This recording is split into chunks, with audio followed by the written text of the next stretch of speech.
쉽지 않습니다. 어렵고요. 하지만 그거를 풀어야만이 그 시를 사용할 수가 있습니다.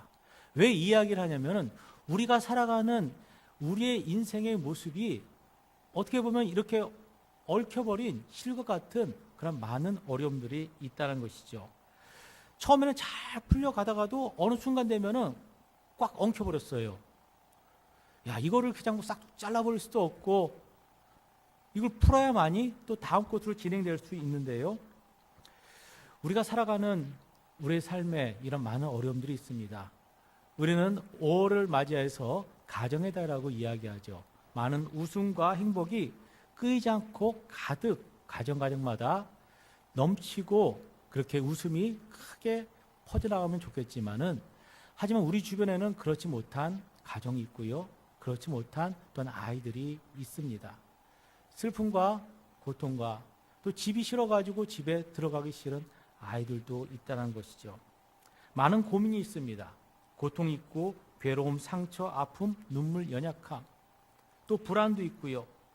걱정, 갈등, 채워지지 아니하는 그 공허함도 있습니다. 또 무력과 능력의 한계. 어떻게 보면 우리가 이걸 풀어야 될 얽혀있는 실태와 같은 것입니다. 여러분이 안고 있는 그 문제들이 무엇인지 모르지만은 그 얽힌 그 실타래를 잘 풀기 바랍니다. 꼭 풀기 바랍니다. 왜냐하면 그것을 풀어야만이 다음 것으로 나아갈 수가 있는 것입니다. 오늘 성경에 보면요, 우리가 읽은 예레미야 29장의 이 말씀인데요. 이거 배경이 뭐냐면은 이스라엘 백성들이 신흥 강대국 바벨론에게 전쟁에 져서 아주 쫄딱 망하게 됩니다. 그래서 바벨론이 이주 정책을 써가지고요, 이스라엘 땅에 살고 있는 그 백성들에게 다 바벨론으로 포로로 끌려가는데, 여기 어떤 사람이 끌려가냐면요, 장로들, 제사장, 예언자, 왕족, 고관들, 기술자들. 그러니까는 그 나라에서 쓸만한 사람은 다 데려갔어요. 그리고 성전에 왕궁에 있는 모든 보물까지 싹싹 긁어왔습니다. 그러다 보니까 이스라엘 그 땅에, 유다 땅에 있는 그 사람들은 어떻게 보면은 반역을 할 수 없고 스스로 재건할 수 없는 그런 사람들만 남겨놨다는 것이죠. 이스라엘 백성들이 그 바벨론 포로 생활 가운데서, 야, 우리가 유다 땅에 있을 때는 좋았었는데 마음껏 하나님께 예배하고 그리고 먹을 것도 마음대로 먹고 그럴 수 있었는데 이 포로 온 이들의 모습 보니까 너무나 비참한 겁니다. 희망이 없습니다. 야, 우리가 왜 이렇게 살아야 되는가? 하나님을 믿는 백성들인데, 하나님의 사람들인데 왜 우리가 이런 고통과 어려움을 당해야 되는가? 그들에게 큰 고민과 혼돈이 있었습니다. 어떤 사람은 말합니다. 야, 이 포로 생활 금방 끝나. 2년이면 이제 다 끝날 거야 라고 이야기를 하고, 그런 많은 사람들에게 그런 이야기가 돌았습니다. 그때 하나님께서 뭐라고 말씀하시냐면은 내가 그를 보내지 않았다 라고 이야기합니다. 그러면서 선지자 예레미야를 통하여 주시는 그 말씀이 오늘 우리가 읽은 이 성경의 내용입니다. 우리 주변에는요, 더 악하고 더 못되고 더 비열하고 정말, 야, 하나님께서 왜 이 사람을 그냥 둘까라는 그런 사람들이 우리가 보더라도 있잖아요. 그런데 하나님께서는 그들을 그냥 내버려 두고 어떻게 보면 더 편안하고 더 잘 사는 것처럼 보여지는데, 그런 상황 가운데서 오늘 우리에게 닥쳐오는 그 시련은 너무나 더욱더욱 힘들고 비참하게 여겨진다는 겁니다. 때론 이해되지 않는 많은 문제가 우리 주변에 있습니다. 나에게 일어나는 것들이 여러분들은 다 수용할 수 있습니까? 다 이해가 됩니까? 이러한 상황 가운데 하나님께서는 예레미야 선지자를 통하여서 포로로 끌려간 이스라엘 백성들에게 하나님의 말씀을 선포하고 있습니다. 그것이 우리가 읽은 본문 10절의 말씀입니다. 같이 읽지요. 10절 시작. 여호와께서 이와 같이 말씀하시니라. 바벨론에서 70년이 차면 내가 너희를 돌보고 나의 선한 말을 너희에게 성취하여 너희를 이곳으로 돌아오게 하리라. 아멘. 몇 년이요? 70년. 70년이 차면 내가 너희를 돌아오게 한다는 거예요. 2년이면 좀 버텨볼 만한데, 그렇죠? 2년이면 뭐 어떻게든 돼볼 만한데 70년이에요. 이번에 남북한이 이제 정상들이 만나서 이야기를 통하여 특히 군대를 앞둔 남자 청년들에게 많은 이야기가 떠든 게 뭐냐면은, 야, 이제 통일되면 군대 안 가도 되는 건 아니냐라고 이야기를 합니다. 그래서 야, 좋다. 그래서 막 이야기하기도 하고요. 저희 큰애는 지금 군대가 있거든요. 하루는 전화를 했더니 얘가 풀이 죽어 있어요. 왜 그래? 그랬더니 애들이 뭐 우리가 그럼 여기 있을 이유가 없지 않냐. 예, 화천 전방인데요. 그런 얘기를 하더라고요. 그리고 또 통일되면은 우리의 일자리가 없어진다라는 거예요. 그래서 다 이민 가겠다 그런 얘기를 하더라고요. 야, 그렇지가 않아. 통일되면은 너희들이 할 일이 더 많아져 라고 이야기를 했거든요. 그래서 이 인터넷 보면은 막 통일되면은 우리가 군대 안 가도 되지 않냐 막 이야기를 하니까 누가 한마디로 딱 정리했습니다. 뭐로 정리했냐면, 통일되면은 너희들이 전방은 백두산이 될 수 있어 라고 올렸더라고요. 이해가 되시죠? 백두산. 그 얼마나 춥습니까?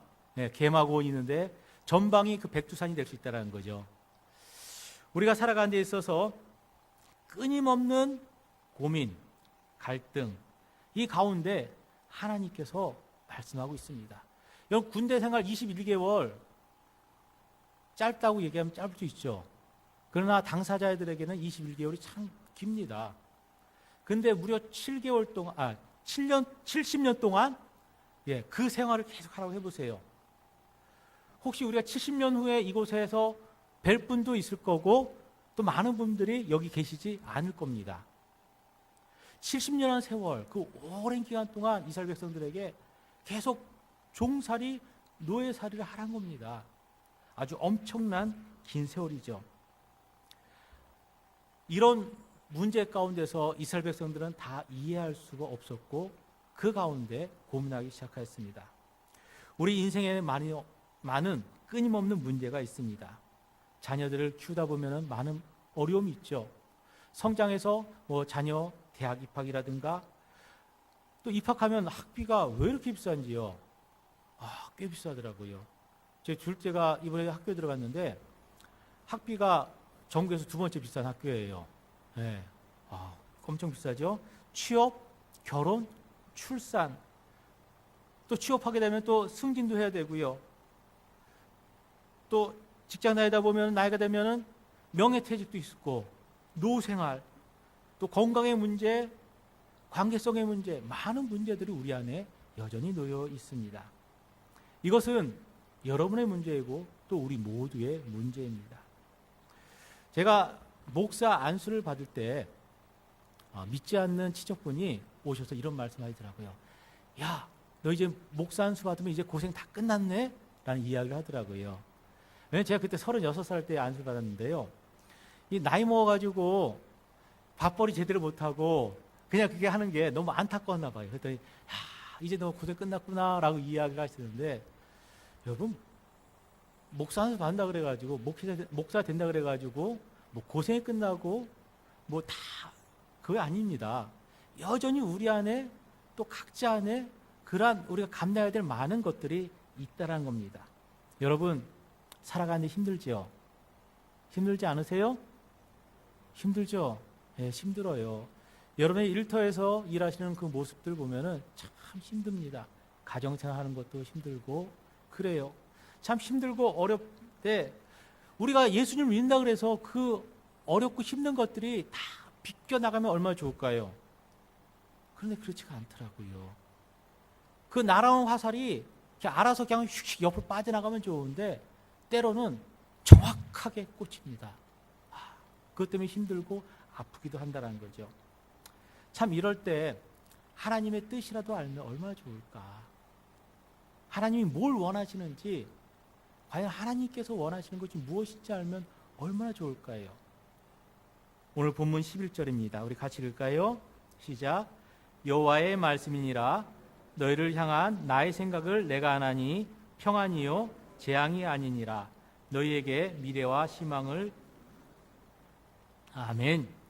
여기 보면은 너희를 향한 나의 생각, 하나님의 생각을 지금 말씀하고 계세요. 우리가 알고 싶은 정말 하나님의 생각, 하나님의 뜻이 무엇인지를 말씀하고 있는데 이것이 뭐냐면은 뭐라고요? 평안, 미래, 희망이라고 말하고 있어요. 너희들이 포로 생활로 고통받고 있고 지 상황들, 어려움들 그것이 하나님의 뜻이 아니라는 거예요. 하나님이 원하시는 그 본심이라는 겁니다. 하나님께서는 우리에게 평안을 약속하고 있습니다. 그리고 우리에게 미래와 희망을 주고 계십니다. 그러기에 지금 있는 우리의 그 문제들이 결코 마지막이나 끝이 아니라고 분명히 말하고 있습니다. 여러분 혹시 이런 경험 있지 않으세요? 그 당시에는 너무나 힘들었어요. 미칠 것만 같고 도저히 길이 보이지 않아서 절망하고 있지만은 나중에 시간이 지난 후에 그때 그 문제를 보니까 이렇게 잘 어떻게 해결되어 있는 것, 혹시 그런 거 있지 않았나요? 막상 내가 기도할 때는 열심히 기도하다가 그때 기도하다가 그냥 잊어버렸어요. 근데 나중에 가보니까 그런 것들이 놀랍게 잘 풀어져 있고 해결되어 있는 것들을 우리가 종종 경험할 수 있습니다. 하나님께서 하셨구나. 그렇게 우리가 고백할 수 있다는 것이죠. 그 상황에서 너무나 힘들고 괴로웠는데 시간이 지나고 나니까 하나님께서 선하게 인도하였다는 것을 우리가 발견하게 됩니다. 성경에 보면은 요셉이라는 인물이 나옵니다. 그 요셉은 일찍이 어머니가 돌아가셨습니다. 그리고 형들에게 미움을 받아 팔려갔죠. 그래서 그 이방 땅에서 억울하게 여주인의 누명을 쓰고 옥살이를 하게 됩니다. 그리고 그가 후에 애굽의 총리가 되어가지고 형들이 흉년에 들어서 애굽의 곡식을 팔러 왔을 때 자기를 팔아버린 형들 얼마나 믿겠습니까? 보복할 수 있고 조례의 기회인데 그가 뭐라고 말하냐면 창세기 45장 5절 이렇게 말하고 있습니다. 당신들이 나를 이곳에 팔았다고 해서 근심하지 마소서, 한탄하지 마소서. 하나님이 생명을 구원하시려고 나를 당신들보다 먼저 보내셨나이다. 아멘. 형들이 나를 팔았다 그래가지고 걱정하거나 두려워하지 말라는 거예요. 하나님께서 지금을 위하여 먼저 나를 보내셨다. 하나님께서 하셨다. 얼마나 멋지지 않습니까? 하나님께서 하셨다는 거예요. 이런 고백이 여러분들에게 있기를 바랍니다. 이런 놀라운 은혜가 여러분에게 있기를 바랍니다. 그러니까 하나님께서 마지막에 이렇게 해줄 거니까 마지막 한 방을 위하여 지금의 어려움은 우리가 참아도 되지 않을까요? 정말 잘 참을 수 있으세요? 근데 저는 잘 못해요. 그런 것 같아요. 마치 옛날에 우리나라가 먹을 것이 없었을 때요. 뭐 하루 끼니 먹기 참 어렵 때가 있잖아요. 근데 유일하게 잘 먹는 날이 있었어요. 무슨 날이냐? 제삿날. 그 명절. 그때는 그래도 좀 신경 써서 먹잖아요. 마치 그런 것처럼 우리가 마지막 그날에 천국에 가서 하나님의 영광 가운데 나아가니까 지금 우리가 이 세상 살 때 좀 힘들고 어렵고 불편하고 손해보는 것 같지만은 그냥 꿋꿋하게 참고 그냥 기다려 버텨 라고 우리의 신앙생활이 그렇다 그러면은 과연 이것이 하나님께서 원하시는 우리의 주시는 평안인가? 하나님 아버지께서 원하시는 그 마음인가? 그런 생각이 들더라고요. 요셉이 이 어려움 속에서 믿음을 포기하지 않고 끝까지 하나님을 의지할 수 있었던 그 원동력은 과연 무엇일까? 요셉과 같은 그 우리 삶의 현실에서 진정한 하나님의 뜻을 발견만 할 수 있다면 웬만한 어려움들은 이겨낼 수 있지 않을까요? 하나님 아버지의 뜻이 있겠구나. 그 과정 순간순간에. 그런데 우리가 하나님의 뜻만 알면 정말 순종할 수 있을까라는 것이죠. 하나님의 뜻만 알면 뭐든지 내가 다 할 수 있다라고 혹시 그런 마음이 들고 계십니까? 과연 순종할 수 있을까?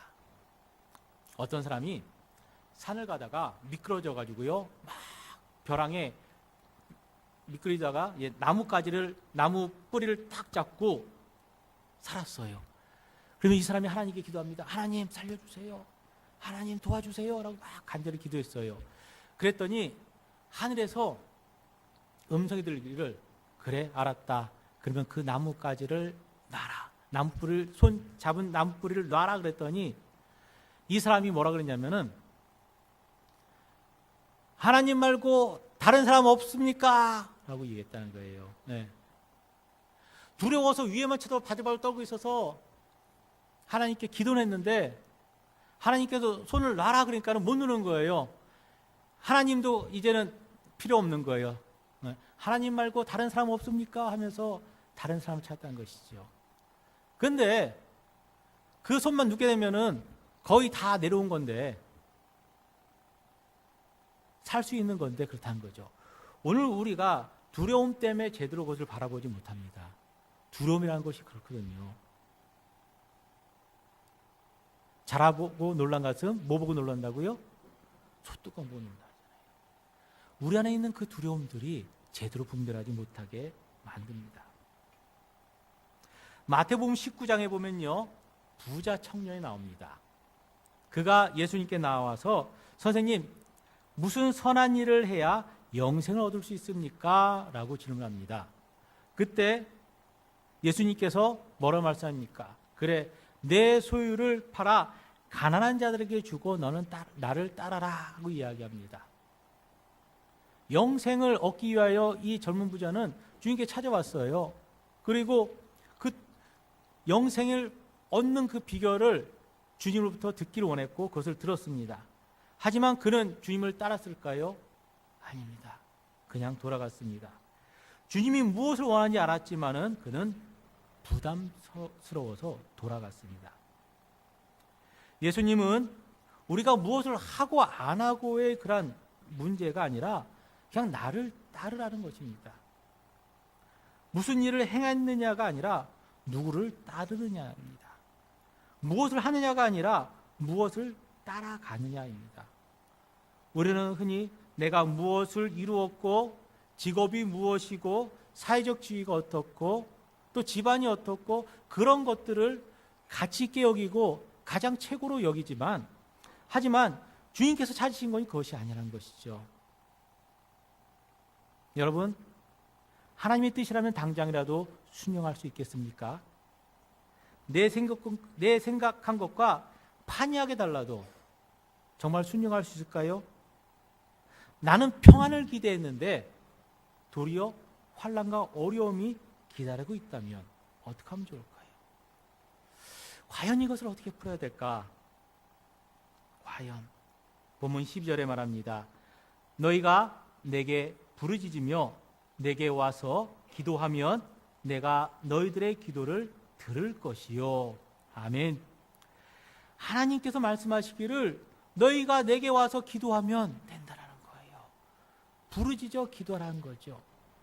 기도에는 여러 가지 많은 종류도 있습니다. 부르짖는 통성기도도 있고요. 또 같이 하는 합심기도도 있고 또 묵상기도도 있고 여러 가지 많은 기도가 있습니다. 하지만 가장 중요한 것은 우리가 하나님께 나아가 기도한다는 것이죠. 하나님께서 우리가 기도하기를 원하시고 찾고 있습니다. 그래서 마태복음 18장 18절에 내가 진실로 너희에게 이르노니 무엇인지 너희가 땅에서 매면 하늘에서도 맬 것이요 무엇이든지 땅에서 풀면 하늘에서도 풀리리라. 아멘. 이 상황들을 하나님께서 우리에게 기도로서 풀라고 말씀하고 있습니다. 기도의 열쇠를 우리에게 주셨습니다. 미래에 하나님께서 이렇게 해줄 거니까 현재는 무조건 참아라, 이겨내라. 이것이 하나님 아버지의 마음은 아닐 것입니다. 또 다른 뜻이 있겠지 하고 막연하게 기대하고 기다리는 것도 바람직한 것이 아닙니다. 우리가 그것을 풀지 않으면 똑같은 상황에 직면하게 될 때 숨어있던 것이 나를 다시 짓눌러버리고 계속 그 올가미 위에 얽혀맬 수밖에 없습니다. 그러기 위해서는 여러분 내 문제를 내려놓아야 됩니다. 내 문제를 내려야 됩니다. 그 문제를 내 관점에서 바라보는 것이 아니라 하나님의 관점에서 내 관점에서 바라볼 땐 분하고 억울하고 고통과 아픔으로 길이 보이지 않지만은 하나님 관점에서 바라볼 때 그것이 보이게 되는 것입니다. 마치 바둑, 장기, 오목을 둘 때처럼 1대1로 서로 마주 앉아가지고 두게 되면요, 길이 안 보일 때 있죠. 막힐 때가 있습니다. 그런데 옆에서 한 사람이 와서 딱 보더니 야, 요거 이렇게 하면 돼. 쉽게 보더라고요. 저는 그걸 왜 그럴까 한번 생각해 봤어요. 왜 그렇지? 삼자가 보면요, 지던 이기던 부담이 없습니다. 내가 책임질 일이 아니니까. 근데 당사자는 어떻게든지 내가 이겨야 되잖아요. 뭐 게임이든 뭐든지 간에 거기에 몰두하다 보면은 그것밖에 못 본다는 거죠. 마치 우리가 그 문제 앞에서 그것만 계속 바라보다 보니까는 그 안에 계속 머물러 있어서 정작 바라봐야 될 것은 바라보지 못하는 경우가 있을 수 있습니다. 그러기에 우리가 마치 제3자 입장에서 그것을 바라보는 것처럼 하나님 아버지의 마음을 가지고 하나님께서 바라보시는 시선과 그 마음을 품고 그것을 바라볼 때 보이지 않던 것들이 열리게 된다는 것이죠. 이스라엘 백성들이 애굽에서 나와서 하나님의 지시함을 따라 나아갈 때 앞에는 엄청난 홍해가 딱 버티고 있습니다. 어디로 갈 바 몰라 우왕좌왕하게 될 때에 어떡합니까? 하나님께서 모세에게 명령하기를 지팡이를 내밀라. 여러분, 지팡이를 내밀면 대체 뭔 일이 일어난다고요? 그러나 자신의 생각과 그 모든 것들을 다 내려놓고 하나님의 말씀을 따라 때로는 미련한 지처럼 보이지만 지팡이를 앞으로 내밀 때에 보이지 않았던 홍해 속에 숨겨져 있는 그 길이 보여지되고 그 길을 걸어가게 됩니다. 정말 자신을 겸손히 내려놓고 하나님의 은혜를 구하면 그 누구도 가보지 않던 그 홍해 바다 속에 숨겨놓은 길을 우리는 가게 될 것입니다. 오늘 13절은 이렇게 말합니다. 너희가 온 마음으로 나를 구하면 나를 찾을 것이요 나를 만나리라. 아멘. 하나님 아버지께서 만나 주신대요. 하나님 아버지께서. 여러분, 우리가 아파서 병원 가더라도요, 바로 진료 못 받아요. 그렇죠? 접수하고 기다려야 됩니다. 뭐 대학병원에 또 유명한 의사 선생님이 한번 진료받으려면 몇 달씩 기다려야 돼요. 근데 하나님께서 만나 주신대요. 만나 주신대요.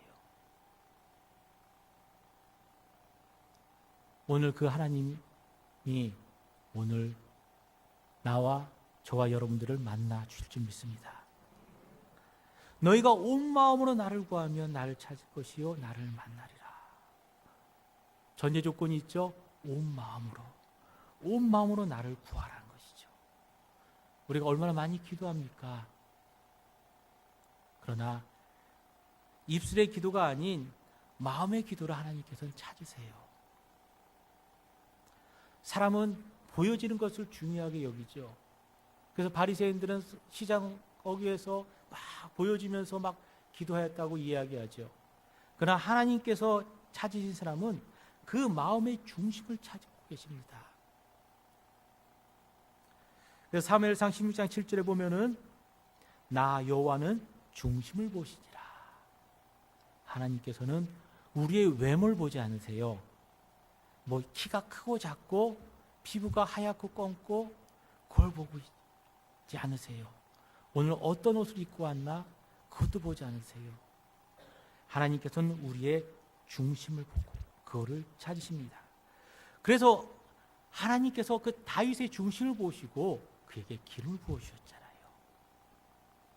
무슨 기름이라고 그랬죠?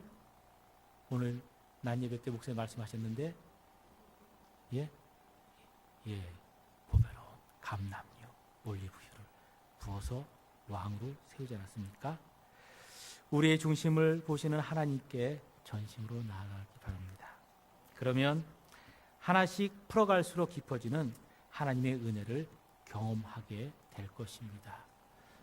70년만 버티면 이 어려움만 지나가면 되겠지가 아니라 그 고난의 현장에서, 아픔의 문제의 그 현장에서 하나님을 만나야 진정한 해답을 찾을 수 있습니다. 그냥 쌓아놓고 그냥 천국 가서 다 해결될 것이 아니라 오늘 이 시간 진정 하나님을 만남을 통하여서 오늘 그 문제들을 하나씩 풀어가길 바랍니다. 문제와 그 갈등을 회피하지 맙시다. 그것을 가지고 하나님께 나아갈 때 진정 그 앞에서 자신을 내려놓으면, 그러면 하나님이 보입니다. 기도해도 안 풀리던데요, 기도해도 잘 모르겠던데요, 그렇게 이야기하는 분도 있을 것입니다. 그러나 엉켜버린 매듭을 마치 운명처럼 끌어안고 사는 것이 아니라 온 마음으로 하나님을 구할 때 그곳에서 풀어갈수록 깊어지는 하나님의 은혜를 발견할 수 있습니다. 오늘 성경은 하나님께서 우리에게 약속하고 있습니다. 본문 14절 우리 같이 읽습니다. 시작. 이것은 여호와의 말씀이니라. 나는 너희들을 만날 것이며 너희를 포로된 중에서 다시 돌아오게 하되 내가 쫓아 보내었던 나라들과 모든 곳에서 모아 사로잡혀 떠났던 그곳으로 돌아오게 하리라. 이것은 여호와의 말씀이니라. 아멘. 이것은 여호와의 말씀이니라. 이것이 뭡니까? 왜 계속 반복하며 강조하고 있습니까? 하나님의 말씀이기 때문에 그렇습니다. 하나님은 시건치 않으시고 후회하지 않으신 분이라고 말씀하고 있습니다. 하나님은 신실하게 당신의 약속을 지키시는 분입니다. 그러기에 오늘 우리가 믿고 나아갈 때 하나님의 놀라운 은혜가 우리 가운데 함께할 줄 믿습니다. 아멘. 이제 우리 같이 찬양하고 기도할게요. 주 은혜임을 나는 믿네.